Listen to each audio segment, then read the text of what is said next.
দক্ষিণ চব্বিশ পরগনার ক্যানিং পূর্ব বিধানসভা কেন্দ্রে রাজনৈতিক সংঘর্ষকে ঘিরে উত্তেজনা। অভিযোগ, তৃণমূল আশ্রিত দুষ্কৃতীদের হামলায় বিজেপি কর্মী সমর্থকদের ওপর আক্রমণ চালানো হয়। ঘটনাটি ঘটে মটের দিঘি এলাকায় 257 নম্বর বুথে। বারুইপুর এসপি অফিসের সামনে ধর্ণা বিজেপির আহত কর্মীদের নিয়ে। ওই গুন্ডা বাহিনীটা মারধর করেছে আমার ছেলেকে। কোথায় হয়েছে? ওটা মোটর দিকে কালীবাড়ি বাজারে। কালীবাড়ি বাজারে মোটর দিকে পাশে কালীবাড়ি বাজার। বিধানসভা এটা? জানি না।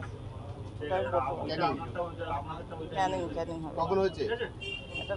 এটাও আমি জানি না। 3:30টার দিকে। আচ্ছা, 3:30টার দিকে। কি হয়েছে, কি আপনি কিভাবে জানতে পারলেন? আমি ঘুমোচ্ছিলাম, আমার বৌমা বললো তোমার ছেলেকে মারধর করেছে প্রচুর, ক্যানিং হসপিটালে ভর্তি। আমি এইটুকু শুনে আমি বেরিয়ে পড়েছি, আমি জানি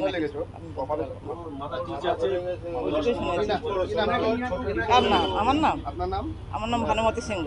আর যাকে মেরেছে ছেলের নাম রাজীব সিংহ। আপনার ছেলে কোনো দল করে? বিজেপি পার্টি করে বলেই তো মারধর করছে। এর আগে 4বার মেরেছে, এই মেরেছে, এবারে 5বার হলো। এটা কি চাইছেন এখন? আজকে আমাদের ভোট ছিল 257 নম্বর বুথ, মঠের দিকে অঞ্চল।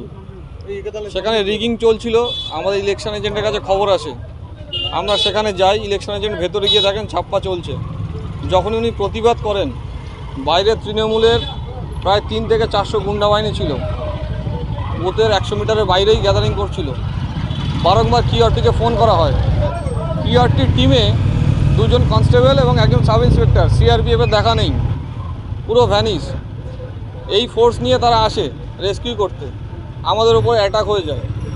আমাদেরকে এই মবটা কন্টিনিউয়াসলি 10 মিনিট ধরে আমাদেরকে অ্যাটাক করে, ইট দিয়ে মারে। দেখছেন আপনারা, মাথা ফাটিয়ে দিয়েছে, জানলা দিয়ে মাথা টেনে বের করে মাথা ফাটানো হয়। লাঠি দিয়ে গাড়িগুলোকে ভাঙচুর করা হয়। বড় বড় ইট ছুঁড়ে আমাদের স্করপিও গাড়িটাকে ভেঙে চুরমার করে দেওয়া হয়েছে।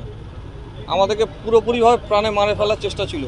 আমরা গলায় উত্তরীয় পরি, সেই উত্তরীয় দিয়ে আমার গলা এইভাবে পিছন থেকে পেঁচিয়ে টেনে ধরা হয়েছিল যাতে আমি মারা যাই। এখনও দেখছেন গলা ব্যথা, আমি কথা বলতে পারছি না। এই তো পরিস্থিতি। এর বাইরে কী বলবো? গণতন্ত্র সম্পূর্ণভাবে লুণ্ঠিত আজকে। কমিশন বলেছিল অবাধ নিরপেক্ষ ভোট হবে, সুষ্ঠু ভোট হবে। সুষ্ঠু ভোটের চিত্র আপনারা দেখছেন আমাদের সামনে। আজকে আমরা আমাদের একটা কর্মীকে আমরা রেস্কিউ করতে পারছি না। একজন স্বাস্থ্যকেন্দ্রে পড়ে আছে, তার চিকিৎসা পর্যন্ত হচ্ছে, ন্যূনতম তার চিকিৎসা হচ্ছে। ক্যানিং পূর্ব বিধানসভা কতটা স্পর্শকাতর এরিয়া, সেটা 294টা সিটের মধ্যে প্রত্যেকে ওয়াকিবল, এবং প্রেস মিডিয়া এটা প্রতিনিয়ত দেখেছে যে ক্যানিং পূর্ব বিধানসভাটা কি স্পর্শকাতর এরিয়া, যেখানে শওকত মোল্লা তার অ্যাসেম্বলির চিফ মিনিস্টার বলছে বোম আর বন্দুকবাদী তোর ওখানে বাস টার্মিনাল নিয়ে কী করবি।